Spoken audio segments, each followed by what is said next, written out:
اسلام کا سب سے بڑا خلیفہ جس کی حکومت ہندوستان سے لے کر یورپ میں فرانس تک پھیلی ہوئی تھی، خلیفہ عمر بن عبدالعزیز۔ آپ صلی اللہ علیہ وسلم نے فرمایا تھا کہ ہر 100 سال کے بعد میری امت میں ایک ایسا آدمی، ایک ایسا مجدد آئے گا جو اسلام کو دوبارہ ٹھیک کرے گا، اور پورے دنیا کے مسلمان، شیعہ سنی سب یہ مانتے ہیں کہ دنیا کا پہلا مجدد ایک ہی آدمی تھا، خلیفہ عمر بن عبدالعزیز۔ لیکن آخر کیوں؟ آخر عمر بن عبدالعزیز نے ایسا کیا کیا تھا جس کی وجہ سے آج تک مسلمان انہیں یاد کرتے ہیں؟ مجدد of the religion عمر بن عبدالعزیز رحمہ اللہ۔ عمر بن عبدالعزیز کی کہانی یہاں سے نہیں بلکہ ان کے پیدا ہونے سے بھی بہت سال پہلے شروع ہوتی ہے، جب دنیا پر عمر بن عبدالعزیز کی نہیں بلکہ ایک اور عمر بن خطاب کی خلافت تھی۔ حضرت عمر جب خلیفہ تھے، ان کی ایک عادت تھی کہ وہ اپنی خلافت میں غریبوں کے حالات جاننے کے لیے اپنا بھیس بدل کر مدینہ کی گلیوں میں پھرا کرتے تھے اور دیکھتے تھے کہ کوئی کسی پر ظلم تو نہیں کر رہا۔ اسی طرح ایک رات جب حضرت عمر باہر نکلے اور مدینہ میں گھومتے گھومتے آخر حضرت عمر ایک گھر کے دروازے پر پہنچے۔ گھر کے اندر سے کچھ آوازیں آ رہی تھی۔ ایک ماں اپنی بیٹی سے کہہ رہی تھی، بیٹا جاؤ اور دودھ میں پانی ملاؤ، جاؤ بیٹا دودھ میں پانی ڈالو تاکہ کل اسے بیچ کر ہمیں زیادہ پیسے ملے۔ لیکن اس عورت کی بیٹی نے اپنی ماں سے کہا کہ ماں آپ یہ کیا کہہ رہی ہیں؟ لیکن یہ تو غلط ہے۔ کیا آپ کو پتا نہیں ہے کہ خلیفہ عمر نے دودھ میں پانی ملانے سے سختی سے منع کیا ہے؟ خلیفہ عمر نے تو یہ منع کیا ہے۔ جس پر اس ماں نے اپنی بیٹی سے کہا کہ اس وقت آدھی رات ہے اور یہاں میرے اور تمہارے علاوہ اور کوئی بھی نہیں ہے، عمر کہاں سے دیکھ لے گا کہ ہم کیا کر رہے ہیں؟ عمر کہاں سے دیکھ لے گا؟ لیکن اس کی بیٹی نے جواب دیا کہ ماں کیا ہوا اگر عمر نہیں دیکھ رہا؟ عمر کا خدا تو دیکھ رہا ہے۔ حضرت عمر دروازے کے باہر سے یہ سب کچھ سن رہے تھے اور اس بیٹی کا جواب سن کر حضرت عمر حیران رہ گئے، اور انہوں نے اس گھر کے دروازے پر ایک نشان لگایا اور خود وہاں سے چلے گئے۔ اگلے دن صبح ہوتے ہی حضرت عمر نے اپنے غلام کو اس گھر کی طرف بھیجا تاکہ وہ چیک کرے کہ دودھ میں پانی تو نہیں ملا ہوا۔ غلام نے جا کر یہ دودھ خریدا، اسے چیک کیا اور پتا چلا کہ دودھ بالکل پیور ہے۔ تو اب بات کلیئر ہو چکی تھی، مطلب اس بیٹی نے اپنی ماں کو غلط کام کرنے سے روک دیا تھا۔ حضرت عمر کو اس بیٹی کی یہ بات اتنی پسند آئی اور وہ اس لڑکی سے اتنا امپریس ہوئے کہ انہوں نے اس لڑکی کی ماں سے پوچھا کہ کیا اس لڑکی کی کہیں شادی تو طے نہیں ہوئی؟ اس کی ماں نے کہا نہیں۔ یہ دیکھ کر حضرت عمر نے اپنے چھوٹے بیٹے عاصم بن عمر کو بلایا اور اپنے بیٹے عاصم کی شادی اسی لڑکی سے کرائی۔ مطلب اب سوچیں، دنیا کے سب سے طاقتور انسان کے بیٹے کی شادی ایک عام دودھ بیچنے والی لڑکی سے ہوئی۔ لیکن کہانی یہاں ختم نہیں ہوتی۔ جیسے یہ شادی ہوئی، اس کے کچھ ہی دن بعد حضرت عمر نے ایک خواب دیکھا۔ خواب میں حضرت عمر نے دیکھا کہ آنے والے زمانے میں انہی کی اولاد میں سے ایک بچہ پیدا ہوگا جس کے سر پر کسی زخم کا نشان ہوگا، اور یہی بچہ بڑا ہو کر پوری دنیا میں انصاف اور اسلام کو قائم کرے گا۔ حضرت عمر اچانک نیند سے اٹھے اور اس خواب کے بارے میں اپنے سارے بچوں کو بتایا، اور سب حیران رہ گئے کہ آخر یہ بچہ کون ہوگا۔ اور آگے جا کر ایسا ہی ہوا۔ حضرت عمر کے بیٹے عاصم اور اس دودھ بیچنے والی لڑکی کے گھر ایک لڑکی پیدا ہوئی، لیلا جب بڑی ہوئی، ان کی شادی ایک شہزادے عبدالعزیز سے کرائی گئی، اور انہی کے گھر جو بیٹا پیدا ہوا جس کا نام اس کے پر نانا کے نام پر رکھا گیا، عمر بن عبدالعزیز، جو آگے جا کر خلافت کے سائز کے حساب سے تاریخ کے سب سے بڑے خلیفہ بنے، ایون اپنے نانا سے بھی بڑے خلیفہ۔ لیکن جب عمر بن عبدالعزیز پیدا ہوئے، وہ کوئی خوشی کا ٹائم نہیں تھا بلکہ اسلام کا سب سے غم والا سال تھا، کیونکہ اسی سال اسلام کا سب سے دردناک واقعہ پیش آیا تھا۔ جس سال عمر بن عبدالعزیز پیدا ہوئے، اسی سال کربلا کا واقعہ بھی پیش آیا تھا، جہاں کربلا کے میدان میں रसूलुल्लाह सल्लल्लाहु अलैहि वसल्लम के अहले बैत को बेरहमी से शहीद किया गया था। और अफसोस की बात तो ये है कि जिस खानदान ने करबला के मैदान में आप सल्लल्लाहु अलैहि वसल्लम के अहले बैत को शहीद किया था वो कोई और नहीं बल्कि उमर बिन अब्दुल अजीज का अपना ही खानदान था, बनु उमैया। उमर बिन अब्दुल अजीज का खानदान बनु उमैया कोई आम खानदान नहीं था बल्कि ये अरब का सबसे रिच और पावरफुल खानदान था। आप सल्लल्लाहु अलैहि वसल्लम के बाद दुनिया में 30 साल तक खिलाफत राशिदा थी, लेकिन सिर्फ 30 साल के बाद खिलाफत राशिदा दुनिया से खत्म कर दी गई और दुनिया में मुसलमानों की एक नई हुकूमत बनी, उमैया खिलाफत। उमैया खिलाफत के पहले खलीफा हजरत मुआविया रज़ियल्लाहु अन्हु थे, जिनकी 20 साल की खिलाफत में तो हालात काफी हद तक बिल्कुल ठीक थे। लेकिन असल मसला तब बना जब उनके फौत होने के बाद उनका बेटा यजीद खलीफा बना। और यहां मसला इसलिए बना क्योंकि उस वक्त दुनिया में बड़े बड़े सहाबा जिंदा थे और यजीद बस एक आम आदमी था, इसीलिए कोई भी यजीद के खलीफा बनने से खुश नहीं था। तो जब यजीद खलीफा बना हर तरफ मुसलमान यजीद के खिलाफ खड़े होने लगे, जिनमें सबसे बड़ा नाम था इमाम हुसैन रज़ियल्लाहु अन्हु। तो अब यजीद अपनी बादशाहत बचाने के लिए कोई भी काम करने के लिए तैयार था और आखिर यजीद के ही फौज ने करबला के मैदान में इमाम हुसैन रज़ियल्लाहु अन्हु को शहीद कर दिया। लेकिन करबला के वाक़े के बाद यजीद खुद भी ज्यादा देर जिंदा नहीं रहा, क्योंकि करबला के सिर्फ 3 साल बाद यजीद भी मर गया। यजीद के बाद उसका बड़ा बेटा खलीफा बना, लेकिन कुछ दिन बाद वो भी दुनिया से चला गया और उसने मरने से पहले किसी को भी अपने बाद खलीफा नहीं बनाया था। और यहां से उमैया खानदान के हालात खराब होने लगे, क्योंकि अब उनके पास कोई भी खलीफा नहीं था। ये देखकर मुसलमान आहिस्ता आहिस्ता और भी ज्यादा उमैया खानदान के खिलाफ खड़े होने लगे। बल्कि मुसलमानों ने उमैया खानदान को छोड़कर एक बहुत बड़े सहाबी को मुसलमानों का नया खलीफा डिक्लेयर किया, अब्दुल्ला बिन जुबैर रज़ियल्लाहु अन्हु, जिसकी वजह से ये सारा इलाका उमैया खानदान के कंट्रोल से निकल गया। इस वक्त उमैया खानदान के हालात बहुत खराब थे और ऐसा लग रहा था कि अब उमैया खानदान की ताकत टूट जाएगी। लेकिन ऐसा नहीं हुआ, क्योंकि जैसे ही उमैया खानदान के हालात खराब हुए उसी वक्त एक आदमी ने आकर उमैया खानदान को दोबारा अपने पैरों पर खड़ा किया, और वो थे उमर बिन अब्दुल अजीज के दादा मरवान बिन हकम, जिन्होंने दोबारा उमैया फौजों को एक जगह जमा किया। और इस तरह उमर बिन अब्दुल अजीज के दादा ने यह सारा इलाका फतह किया, जिससे ऑफ कोर्स उमैया खानदान को दोबारा ताकत मिली और इस तरह मरवान एक ताकतवर बादशाह बना। उमर बिन अब्दुल अजीज के दादा मरवान ने मरने से पहले ऐलान किया था कि मेरे बाद मेरा बड़ा बेटा अब्दुल मलिक और उसके बाद मेरा छोटा बेटा अब्दुल अजीज खलीफा बनेगा, जो उमर बिन अब्दुल अजीज के वालिद थे। और ऐसा ही हुआ। उमर बिन अब्दुल अजीज के दादा के बाद उनका चचा अब्दुल मलिक मुसलमानों का नया खलीफा बना। तो अब उमर बिन अब्दुल अजीज के चचा अब्दुल मलिक अपने जनरल हज्जाज बिन यूसुफ के साथ दोबारा आगे बढ़ने लगा और आखिर उन्होंने दोबारा पूरी खिलाफत को उमैया खानदान के कंट्रोल में लाया।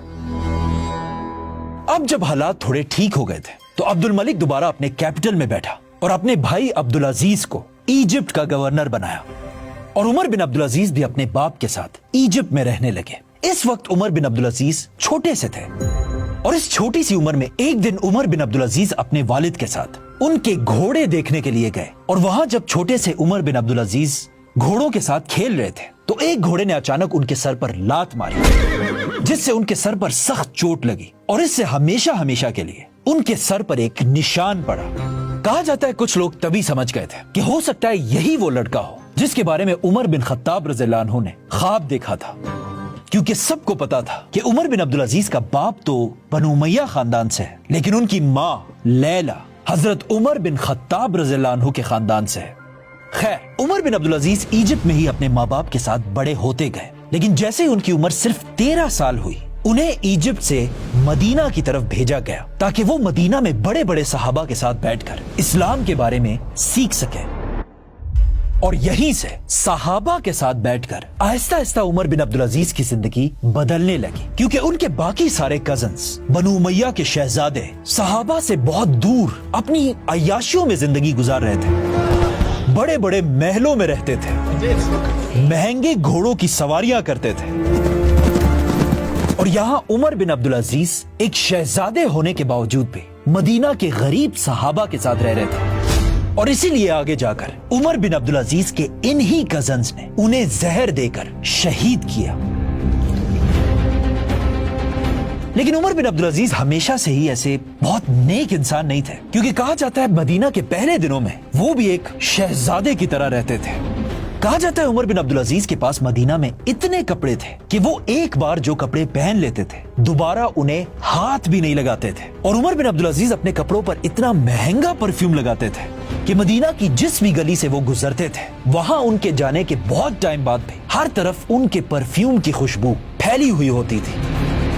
और मदीना के कुछ लड़के उमर बिन अब्दुल अजीज के फैशन से इंस्पायर भी होते थे, क्योंकि सबको पता था कि एक दिन यही लड़का आगे जाकर खलीफा बनेगा।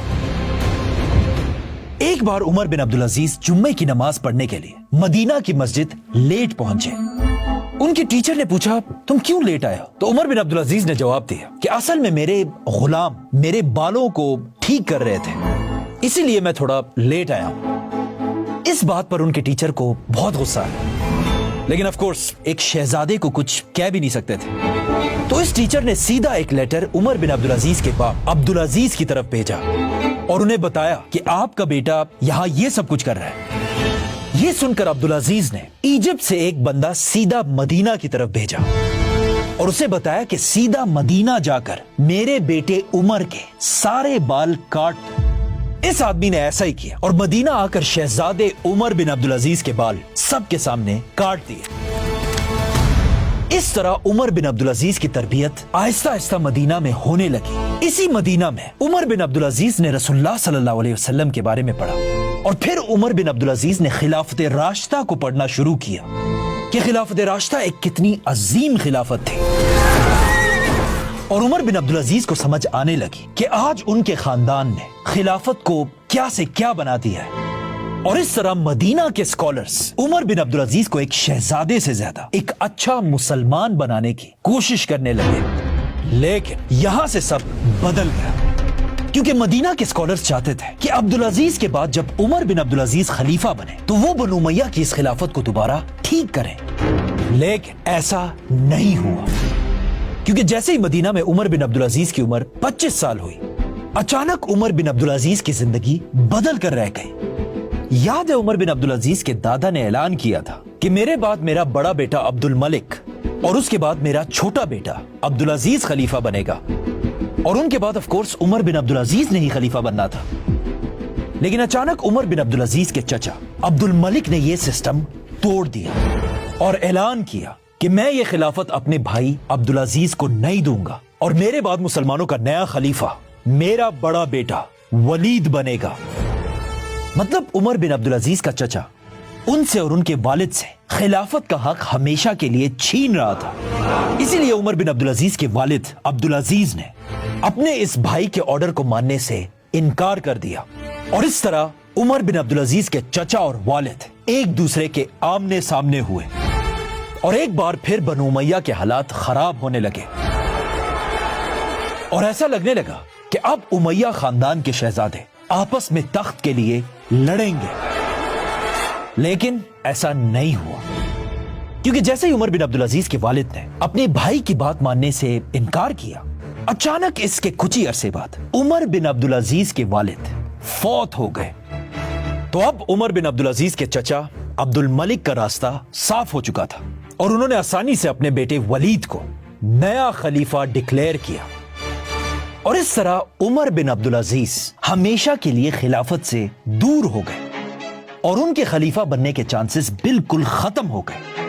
लेकिन उमर बिन अब्दुल अजीज अपने चचा के इतने बड़े धोखे के बाद भी बिल्कुल खामोश रहे और अब तो वो मदीना में रहकर इतना बदल चुके थे कि उन्हें खिलाफत में कोई इंटरेस्ट नहीं रहा था, बल्कि अब वो खिलाफत को एक बहुत बड़ा ऑनर नहीं बल्कि एक बहुत बड़ा बोझ समझने लगे थे।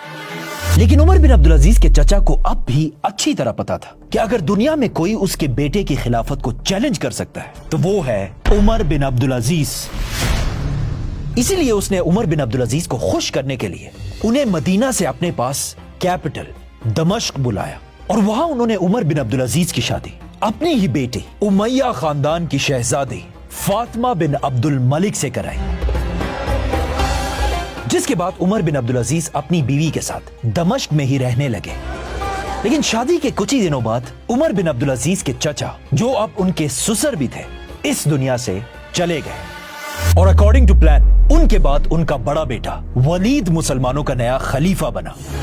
जैसे ही वलीद खलीफा बना, उसने उमर बिन अब्दुल अजीज को मदीना बल्कि पूरे हिजाज का गवर्नर बना दिया और इस तरह उमर बिन अब्दुल अजीज अपनी बीवी फातिमा के साथ मदीना की तरफ रवाना हुए। लेकिन अब भी उमर बिन अब्दुल अजीज एक शहजादे ही थे और अभी उनकी जिंदगी पूरी नहीं बदली थी, क्योंकि कहा जाता है जब वो दमिश्क से मदीना की तरफ आ रहे थे, सिर्फ उनका सामान उठाने के लिए 130 ऊंटों का काफला बनाया गया था। मतलब इतना ज्यादा सामान था। खैर, उमर बिन अब्दुल अजीज अब इस पूरे इलाके हिजाज के गवर्नर बने और यहीं से उमर बिन अब्दुल अजीज को आहिस्ता आहिस्ता समझ आने लगी कि उनका खानदान बनु उमैया असल में पूरी दुनिया के मुसलमानों पर कितना जुल्म कर रहा है। और यहां से उमर बिन अब्दुल अजीज और उन्हीं के खानदान बनु उमैया के दरमियान बड़े बड़े मसले पैदा हुए और उमर बिन अब्दुल अजीज अपने ही खानदान के खिलाफ होने लगे। पहला मसला, जब उमर बिन अब्दुल अजीज मदीना के गवर्नर बने, उसी वक्त बनु उमैया का एक और भी गवर्नर था, कूफा का गवर्नर, दुनिया का सबसे जालिम आदमी हज्जाज बिन यूसुफ। काटो तुम सबकी गर्दनें, जिसने कूफा में मुसलमानों पर इतना जुल्म किया कि मुसलमान अब और बर्दाश्त नहीं कर सकते थे। जो भी कूफा में बनु उमैया के खिलाफ सोचता भी था, हज्जाज उनकी गर्दनें उड़ा देता था। और इवन अगर कूफा में कोई हजरत अली और अहले बैत की तारीफ करता था, हज्जाज उसे भी नहीं छोड़ता था। यहां तक कि हज्जाज कूफा में मुसलमानों को फोर्स करता था कि वो सबके सामने हजरत अली और अहले बैत को बुरा भला कहे। बल्कि हज्जाज कूफा के मिंबरों से हजरत अली और अहले बैत पर सब्बो शितम किया करता था। इसीलिए ये सब देखकर मदीना के गवर्नर उमर बिन अब्दुल अजीज हज्जाज के इन जुल्मों से तंग आ गए और उन्होंने सीधा एक लेटर अपने कजन खलीफा वलीद की तरफ भेजा, जिसमें उमर बिन अब्दुल अजीज ने वलीद से कहा कि आप अपने इस गवर्नर को कंट्रोल करें, बल्कि उसे गवर्नरी से हटाकर सजा दें। लेकिन ऑफ कोर्स उनके कजन वलीद ने ऐसा नहीं किया, बल्कि हज्जाज को और भी ज्यादा ताकत दी, क्योंकि हज्जाज खलीफा वलीद की मर्जी से ही ये सब कुछ करता था। काटो तुम सबकी गर्दनें। तो अब जब वलीद कुछ करने को तैयार नहीं था, तो उमर बिन अब्दुल अजीज ने एक और काम शुरू किया। जिन मुसलमानों पर कूफा में हज्जाज जुल्म किया करता था, वो वहां से भागकर मदीना की तरफ आने लगे और उमर बिन अब्दुल अजीज ने उन्हें यहाँ मदीना में इज्जत के साथ रहने की इजाजत दी। बनु उमैया के साथ उमर बिन अब्दुल अजीज का दूसरा मसला। एक दिन उमर बिन अब्दुल अजीज मदीना की मस्जिद गए। मस्जिद में उनके बचपन के टीचर नमाज पढ़ रहे थे। जैसे ही उन्होंने नमाज खत्म की, उन्होंने उमर बिन अब्दुल अजीज से पूछा कि उमर, मुझे एक बात बताओ। मुझे तुमसे एक बात पूछनी। तुम्हें क्या लगता है, जो सहाबा इस्लाम की पहली जंग बदर में आप सल्लल्लाहु अलैहि वसल्लम के साथ खड़े थे, क्या अल्लाह उन सहाबा से खुश होगा या नाराज? उमर बिन अब्दुल अजीज ने कहा, बिल्कुल अल्लाह उनसे खुश होगा। जिस पर उनके टीचर ने उनसे कहा, तो फिर तुम बनु उमैया के लोग इस जंग में सबसे आगे लड़ने वाले हजरत अली रज़ियल्लाहु अन्हु पर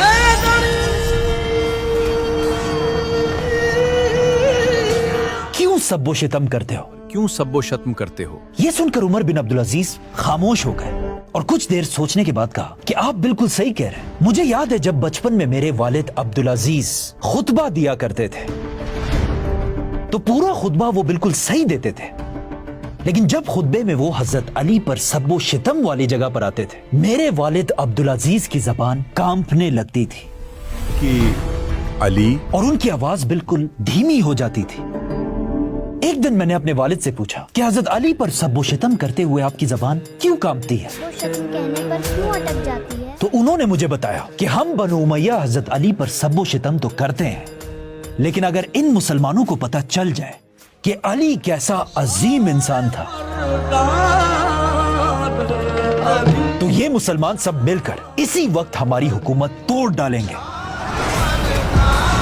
और जाकर खिलाफत रसूलुल्लाह सल्लल्लाहु अलैहि वसल्लम के खानदान को देंगे। यहां पर हजरत उमर बिन अब्दुल अजीज ने अपने टीचर के सामने माना कि बनु उमैया के लोग हजरत अली पर सब्बो शितम करके गलत करते हैं, और उमर बिन अब्दुल अजीज ने कसम खाई कि मैं कभी भी इस गुनाह में शामिल नहीं होऊंगा। उमर बिन अब्दुल अजीज और बनु उमैया का तीसरा बड़ा मसला। उमर बिन अब्दुल अजीज जब मदीना के गवर्नर थे, एक दिन अचानक उनके पास उनके कजन खलीफा वलीद का लेटर पहुंचा जिसमें लिखा था, उमर, मैं तुम्हें हुक्म देता हूं कि मदीना में अब्दुल्ला बिन जुबैर के बेटे को पकड़कर उसे कोड़े मारो और उसे इतना टॉर्चर करो कि वो मर जाए। इस लेटर में जो लिखा था वो उमर बिन अब्दुल अजीज को बिल्कुल पसंद नहीं आया, लेकिन वो क्या कर सकते थे, बादशाह का हुक्म मानना लाजमी था। मदीना की फौज ने एक बहुत बड़े सहाबी अब्दुल्ला बिन जुबैर रज़ियल्लाहु अन्हु के बेटे को पकड़ लिया और उन्हें 100 कोड़े लगाए, और सर्दियों की ठंडी रात में उन्हें पूरी रात सर्दी में बाहर खड़ा किया और सारी रात उनके सर पर ठंडा पानी डालते रहे, और आखिर इसी टॉर्चर से अब्दुल्ला बिन जुबैर रज़ियल्लाहु अन्हु के बेटे शहीद हो गए। जब उमर बिन अब्दुल अजीज को इस जुल्म का पता चला, वो अंदर से बिल्कुल टूट कर रह गए कि उन्हीं की हुकूमत में बड़े सहाबी के बेटे को इतने जुल्म से शहीद किया गया था। इसीलिए यहाँ पर उमर बिन अब्दुल अजीज ने अपनी जिंदगी की फेमस लाइंस कही। ये सब देखकर उमर बिन अब्दुल अजीज ने कहा कि बनु उमैया की हुकूमत में अल्लाह की जमीन जुल्म से भर चुकी है, और इसी के साथ हजरत उमर बिन अब्दुल अजीज ने मदीना की गवर्नरी के पोस्ट से रिजाइन कर दिया, और इसी के साथ उमर बिन अब्दुल अजीज अपनी बीवी शहजादी फातिमा को लेकर वापस दमिश्क की तरफ चले गए। एक और रिवायत में है कि उमर बिन अब्दुल अजीज ने रिजाइन नहीं बल्कि उन्हें निकाला गया था। जैसे ही उमर बिन अब्दुल अजीज दमिश्क पहुंचे, उसके कुछ ही अरसे बाद खलीफा वलीद ने अपने भाई के साथ वही किया जो इससे पहले उसके बाप ने अपने भाई के साथ किया था। वलीद ने अचानक ऐलान किया कि मेरे बाद मेरा भाई सुलेमान नहीं बल्कि मेरा बेटा खलीफा बनेगा, और वलीद जबरदस्ती अपने बेटे के नाम पर सबसे बैत लेने लगा। तो ऑफ कोर्स सब ने डर कर वलीद की बात मान ली और उसके बेटे के हाथ पर बैत करने लगे, सिवाय बनु उमैया के एक शहजादे के, जो खलीफा वलीद के खिलाफ खड़ा हुआ और उसकी बात नहीं मानी, और वो थे उमर बिन अब्दुल अजीज। ये देखकर वलीद को गुस्सा आया और उसने अपने ही कजन उमर बिन अब्दुल अजीज को जेल में बंद कर दिया। कुछ दिन तक उमर बिन अब्दुल अजीज बनु उमैया के जेल में रहे, लेकिन अचानक यहां से हालात बदल गए, क्योंकि इससे पहले कि लोग वलीद के बेटे को खलीफा मान लेते, अचानक वलीद मर गया और उसके भाई सुलेमान ने तेजी से पूरी खिलाफत अपने कंट्रोल में ली। जैसे ही सुलेमान नया खलीफा बना, उसे अच्छी तरह याद था कि उसके भाई उसे खलीफा नहीं बनाना चाहते थे, और उसे यह भी याद था कि उसके पूरे खानदान में सिर्फ एक आदमी ऐसा था जो सुलेमान के लिए खड़ा हुआ था, उमर बिन अब्दुल अजीज। इसीलिए सुलेमान ने उमर बिन अब्दुल अजीज को पूरे खिलाफत का एक बड़ा मिनिस्टर बनाया और उमर बिन अब्दुल अजीज की हर बात को मानने लगे। मिनिस्टर बनते ही सबसे पहली बात उमर बिन अब्दुल अजीज ने खलीफा सुलेमान से यह कही कि आप प्लीज इस कूफा के गवर्नर हज्जाज बिन यूसुफ और इसके साथियों को हटा दें। हज्जाज इससे पहले ही मर चुका था, लेकिन मरने से पहले हज्जाज ने पूरी खिलाफत में अपने रिश्तेदारों और दोस्तों को बड़ी बड़ी पोस्टों पर बिठाया हुआ था। मतलब हज्जाज खुद कूफा का गवर्नर था, यमन का गवर्नर हज्जाज का भाई था, मदीना का गवर्नर हज्जाज का दोस्त था, इजिप्ट का गवर्नर हज्जाज के ही ग्रुप से था, और सिंध का गवर्नर मोहम्मद बिन कासिम हज्जाज का ही भतीजा था। और ऑलमोस्ट ये सारे ही हज्जाज की तरह जालिम लोग थे, सिवाय सिंध के गवर्नर मोहम्मद बिन कासिम के। खलीफा सुलेमान ने उमर बिन अब्दुल अजीज की बात मानकर हुक्म दिया कि हज्जाज के सारे गवर्नरों और दोस्तों को कैद किया जाए। उमर बिन अब्दुल अजीज ने सिर्फ इतना कहा था कि इन्हें हटाया जाए और इन्हें थोड़ी सजा दी जाए, लेकिन सुलेमान इससे भी आगे निकला। सुलेमान ने कुछ गवर्नरों को टॉर्चर किया और कुछ को तो मार डाला, जिनमें सिंध के गवर्नर मोहम्मद बिन कासिम भी शामिल थे। ये सब करने के बाद सुलेमान फाइनली एक ताकतवर खलीफा बन चुका